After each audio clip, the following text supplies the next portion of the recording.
Hi, everyone. Thank you for coming. I'm Ryan Taylor. I'm the CEO of Dash Core Group, Inc. Dash Core Group, Inc. is one of many entities that serve the Dash network and receive funding from its proposal system. I'll walk through a little bit more detail on how all of that works throughout the presentation. But to be clear, Dash does not have a CEO.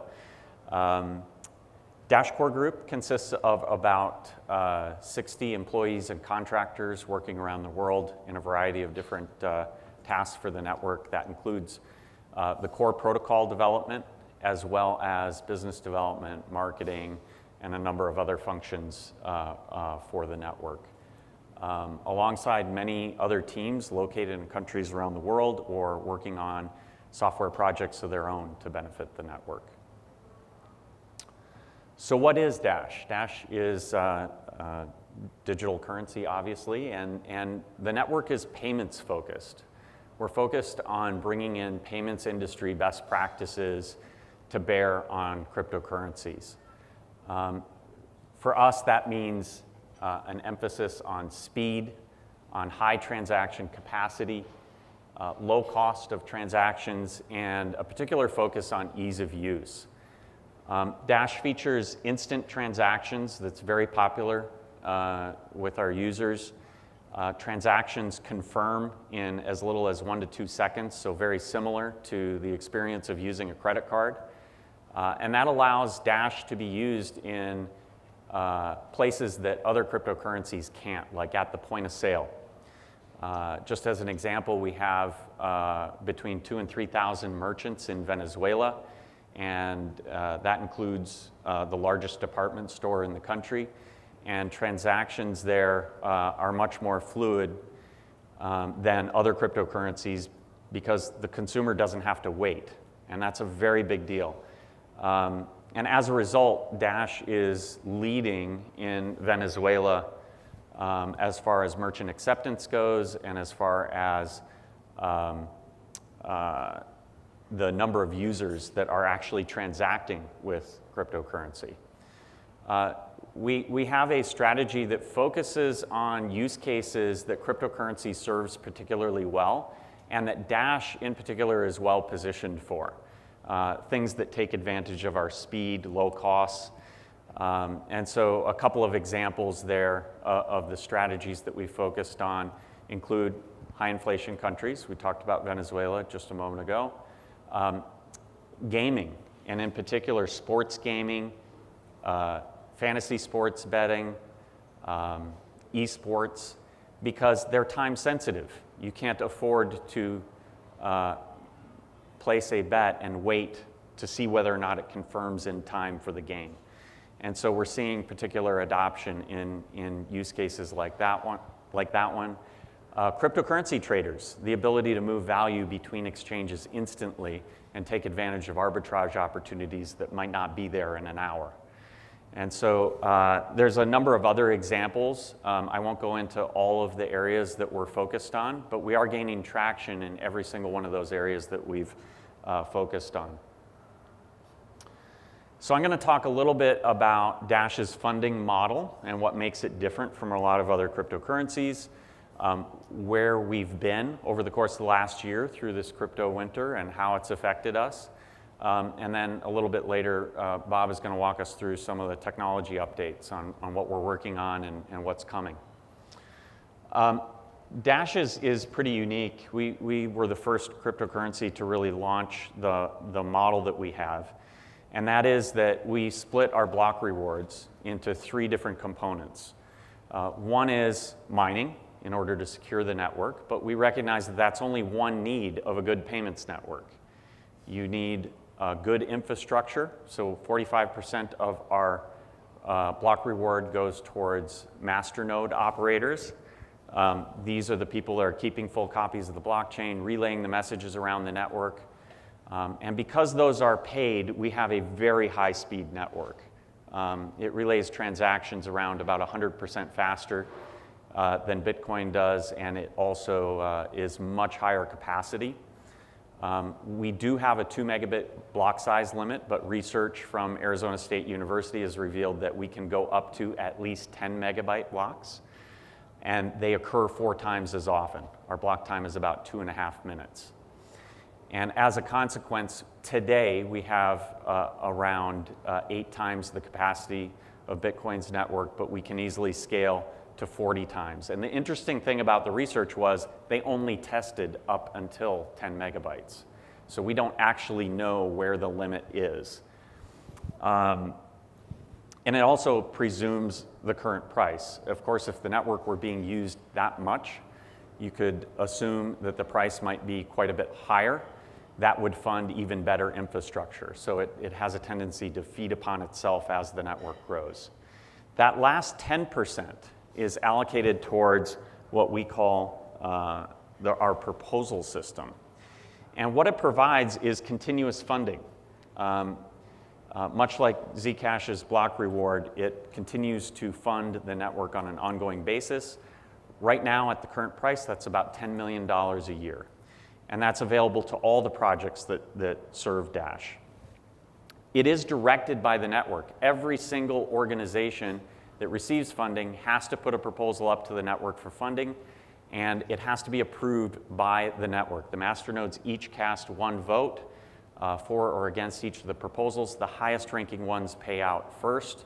Dash Core Group is not different. We have to earn our votes the same as anybody else. So we don't have any special privilege on the network. And as you'll see, we've actually held ourselves even more accountable than your typical project. It is secure from hacking. It's not like an ICO where a bunch of money gets collected and there's a honeypot somewhere with someone with private keys. These coins do not exist until the blocks are created as part of a monthly cycle. It's called a super block. It occurs about once a month. And that monthly budget, if it is not approved, those coins are simply not created. And so it is secure from hacking. It's highly, highly accountable, because if you fail to deliver, you're not going to continue to receive funding. And so a lot of the projects receive ongoing funding to operate in a country, conducting marketing, maintaining wallets. We have a variety of different wallets that are supported by the funding model. And of course, Dash Core Group. If we fail to deliver, we could lose the funding that the network allocates to us. And it's also multi-team. So because of the variety of different projects that are vying for this funding, it is competitive. And those projects that are seeing the best results are those that continue to receive funding and continue to be able to operate. And those that fail to deliver do have a tendency to be defunded. And so that makes the project or the funding model very efficient. In terms of what we've gone through with price over the last year, of course, we had a rocket ship last November, December, like the rest of the cryptocurrency space.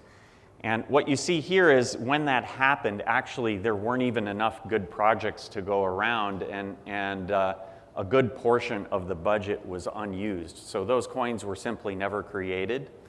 Dash Core Group in the light blue actually stopped requesting funding altogether. We had enough funding for the foreseeable future and discontinued our funding requests altogether.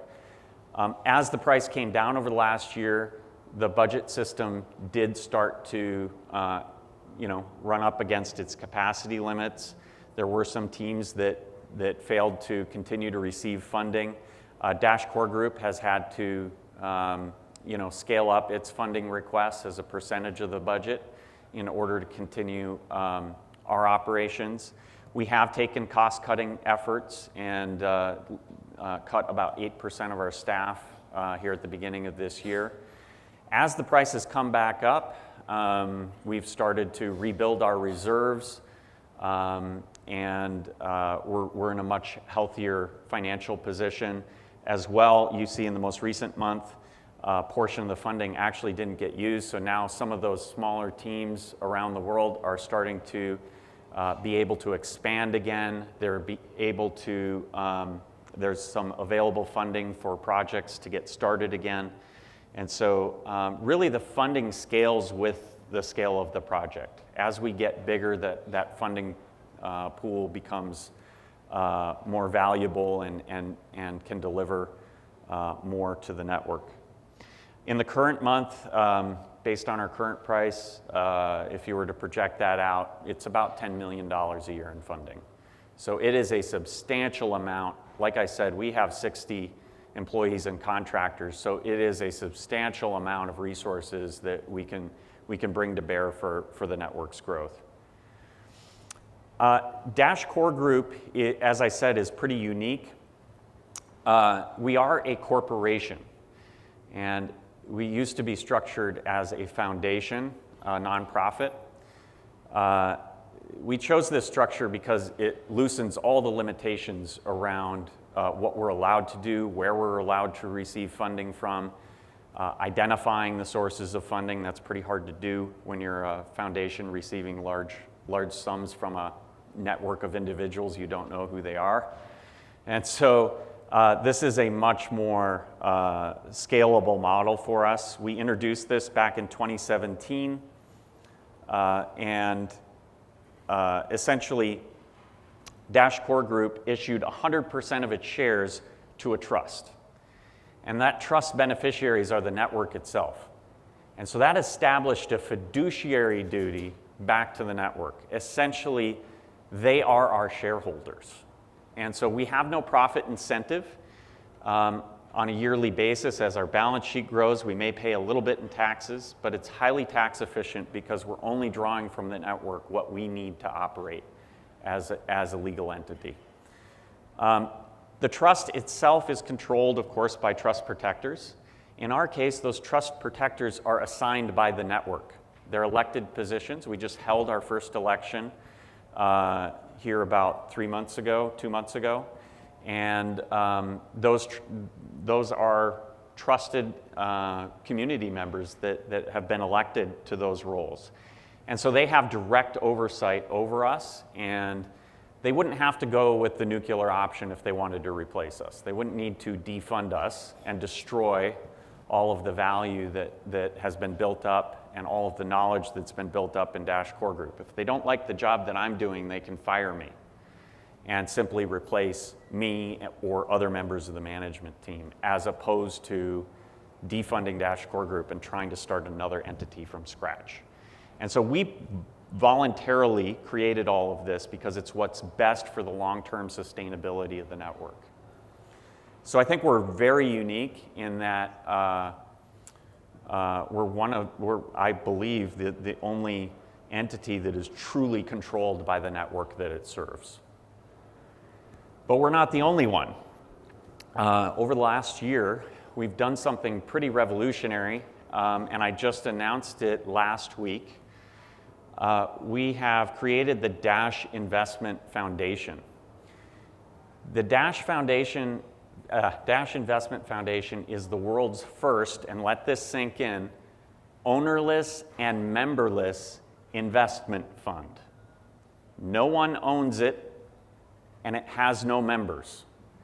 So how does this even exist? Well, it's a new legal entity that was launched late in 2017 in Cayman Islands.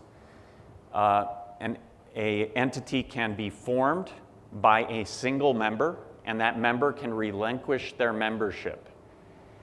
And so that's exactly what we've done. And from that point on, this entity that is owned by nothing is held to its charter. And in our case, its charter is to serve the Dash network, either by making a profit as an investment fund or in investing in the ecosystem to make Dash more useful and strengthen the network. And the way that it works is there's a statutory role called supervisors. Those are also elected by our network. So there's 6 supervisors, and they oversee the fund. And so they can invest in companies that are building businesses that utilize Dash, that add new functions to Dash. They can invest in anything, the stock market. And essentially, it can continue to reinvest all of those funds. one of the things that we grappled with was how do you actually get returns back to Dash holders? And the way that we solved that problem is, well, there were two ways to do it. You can either require everyone on the network to go through KYC AML and provide their information in order to participate. The more elegant solution is that entity, if it ever wants to do a distribution to Dash owners, is simply going to buy Dash and destroy it. It's a lot like a share buyback. It should have an effect on the scarcity and price of Dash.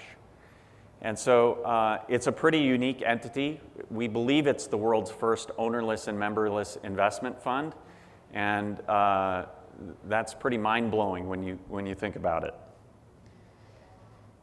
And with that, I'll turn things over to Bob to give us an update on where we are on the technology side. Thank you, Ryan. My name is Bob Carrol. I'm the CTO for Dash Core Group.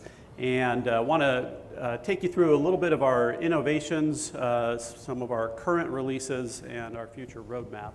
I'm very excited to be here today to talk to you about these things and report back on really the last year since we were at Consensus. As Ryan discussed, we have a history of innovation in our organization. The masternode tier is not unique now amongst altcoins. However, we were the first to implement it. And as I walk through the features that we're developing and continue to develop, you'll see how much of our roadmap is based on that infrastructure and how critical that is for successful delivery. About a year after we introduced the project, we released Instant Send. Ryan announced that. The way that works is we were able to utilize our masternode tier to form a small quorum of masternodes. They were elected each block, so every time a new block was started, there would be a set of 10 masternodes that were assigned. And those masternodes would be the first ones to receive a broadcast of a transaction if that transaction was marked as an instant send transaction. Instant send transactions had a little extra transaction fee, but it provided the priority to ensure that that transaction was known and that there was no uncertainty with it. That's important because it set the foundation for some of our features that I'll talk to you about in a moment. And then Ryan also talked a bit about our 2 meg block size that was introduced. Our current roadmap, which you can find on our website, dash.org/roadmap, is listed here. And in January of this year, we released our version 13 release to mainnet. Version 13 was our second major release in about 6 months. The previous one was in July, and it implemented some very critical features for us for the future.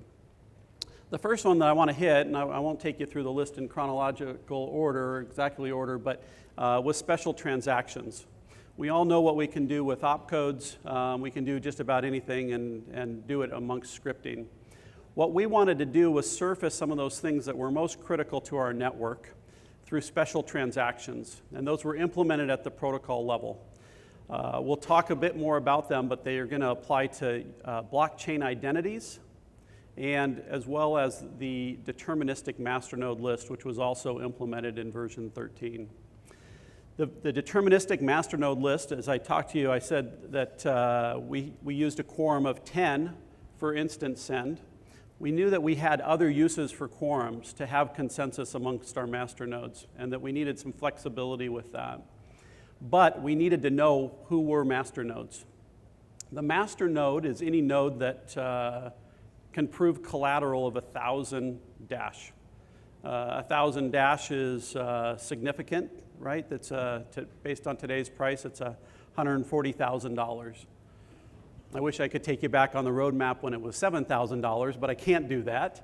But it's a significant investment for those who are going to protect our network, and they have a critical role for us. But we couldn't deterministically tell who they were as they came and went until we were able to implement special transactions, and that's why it's so critical for us. You'll see some other features on there. We talked about instant send if people wanted to pay an extra fee. Well, we decided that we could actually reduce fees as we're trying to deliver on our mission of giving financial freedom to those who use Dash. And we put in automatic instant send. So if we could see that a transaction was simple enough, which we defined as less than 4 inputs, that we would automatically upgrade it to an instant send transaction without that fee there. So those were some of the features that were put into version 13. And right now on testnet, we have our version 14 release available. This is due to be put on mainnet within the next 30 days. We have our final release candidate out there right now. This marks about a 4.5 month time period between major releases. And I emphasize that because we've seen an increase in velocity of our delivery to the network. And as Ryan talked about the funding mechanisms, that allows us to do that. The ability that we have to fund the Dash Core group and the developers that support the network allows us to introduce these features. In this, we have introduced what we're calling long-living masternode quorums. The quorums before for instant send were single purpose. They were very short-living. They only lived for the duration of the block. Ryan mentioned we have a 2.5 minute block propagation period. So that quorum came and went every 2.5 minutes. We're now putting in place long-living masternode quorums to support the future of decentralized applications that will be built on the network, stateless, that they'll be persistent for longer periods of time. And we can do this because we have this deterministic list of vested stakeholders in our network. We're also, our first use case of long-living masternode quorums is the introduction of our chain locks feature. I've got a whole slide on it, but it protects us against 51% attacks. And that is a very topical situation that we have right now. Our follow-on release to version 14, which is slated this year, but just based on timing, we don't have our current release that's in cycle. I don't have a date to give you as far as when that will hit testnet, is our version 1.0. That is a culmination of a vision that has been called Dash Evolution. It's the culmination of multiple development teams' efforts in developing a platform which we'll take you through in the next slide. Chain locks, which is part of our version 14 release, was not just a security feature.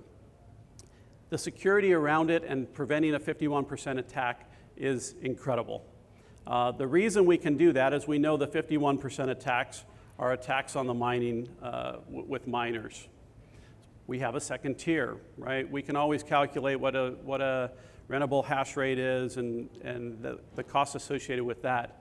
But when you layer a second tier on it, and let me just walk you through the math, it would take an investment of hundreds of millions of dollars to attack the network. So you have to think about the payload of what somebody would be incented to do that they think they might be rewarded with to raise hundreds of millions of dollars. We have about 5,000 master nodes. You need 1,000 in collateral. At 140, there's 700, 800 million of price, of value in our masternode network. The 51% of that takes you into the 350, 400 million range in order to attack that network. By implementing chain locks on top of the mining network, it prevents that. It doesn't prevent it technically, it prevents it socially unless somebody has a reward greater than the $350 million. The way that we're doing this with chain locks, similar to how we locked a transaction in instant send, we are locking a block to a particular block height. So we'll always know based on the hash of the previous block where it is.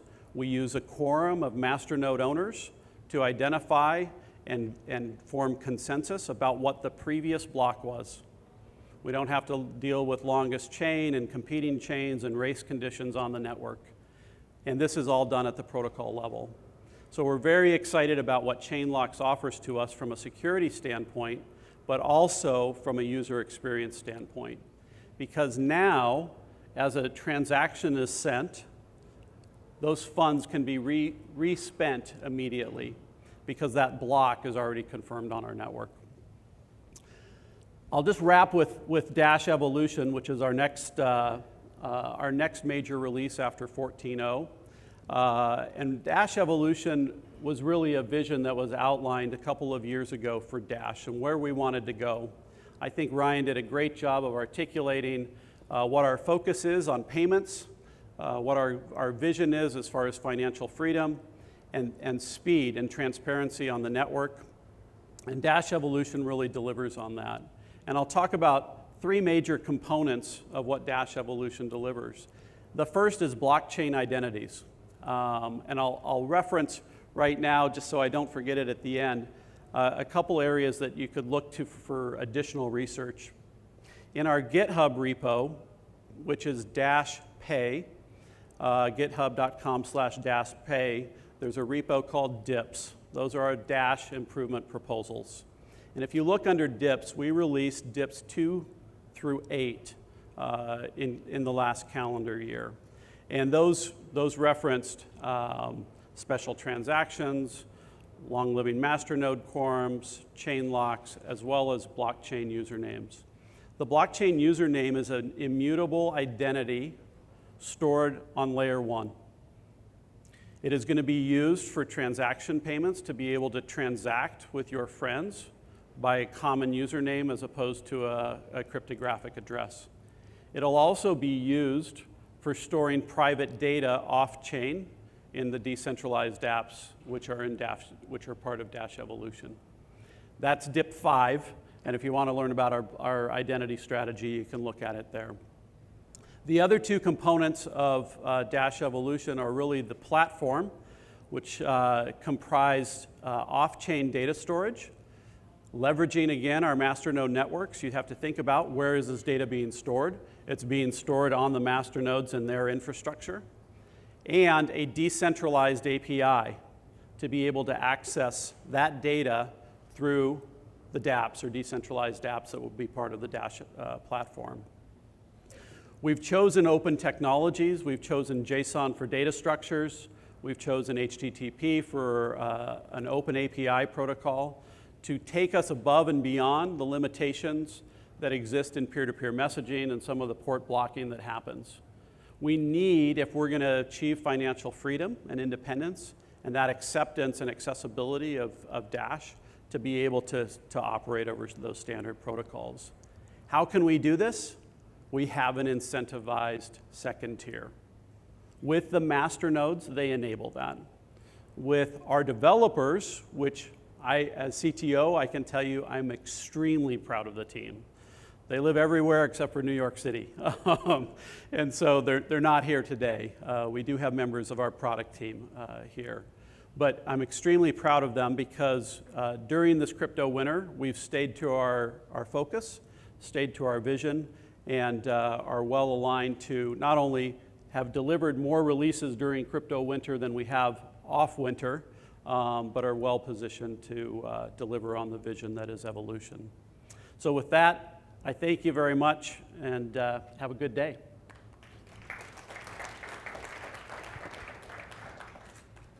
All right, thank you very much. I think we have about 1 or 2 minutes here. I don't know if anyone in the crowd has a question.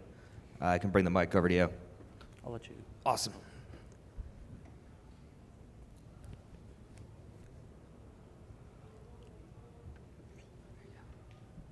Yeah, I'm more interested in the fact that Dash masternodes are just sending uptime proofs at the moment, a simple ping to the network to show that they're alive. Are you going to expand the testing system that Dash masternodes use when you expand the functionality of Dash masternodes essentially to do more things? Because it seems like the uptime proof might be too little at the moment. Yeah, I'll take that. So right now, we have limited proof of service that we're implementing with that, and we'll continue to expand on it. Ryan outlined our current incentive structure and the way it's laid out. What we have is really the makings of something that would allow us to be very flexible with that, to change the incentives to enable proof of service. But right now, we need to make sure that they're storing the data and they'll have that data accessible. That'll be the biggest thing with the evolution delivery, the 1.0 delivery, is once they're storing data, they not only just have to be online to ping, but they also have to be able to deliver that service as well. All right. Unfortunately, I think we're actually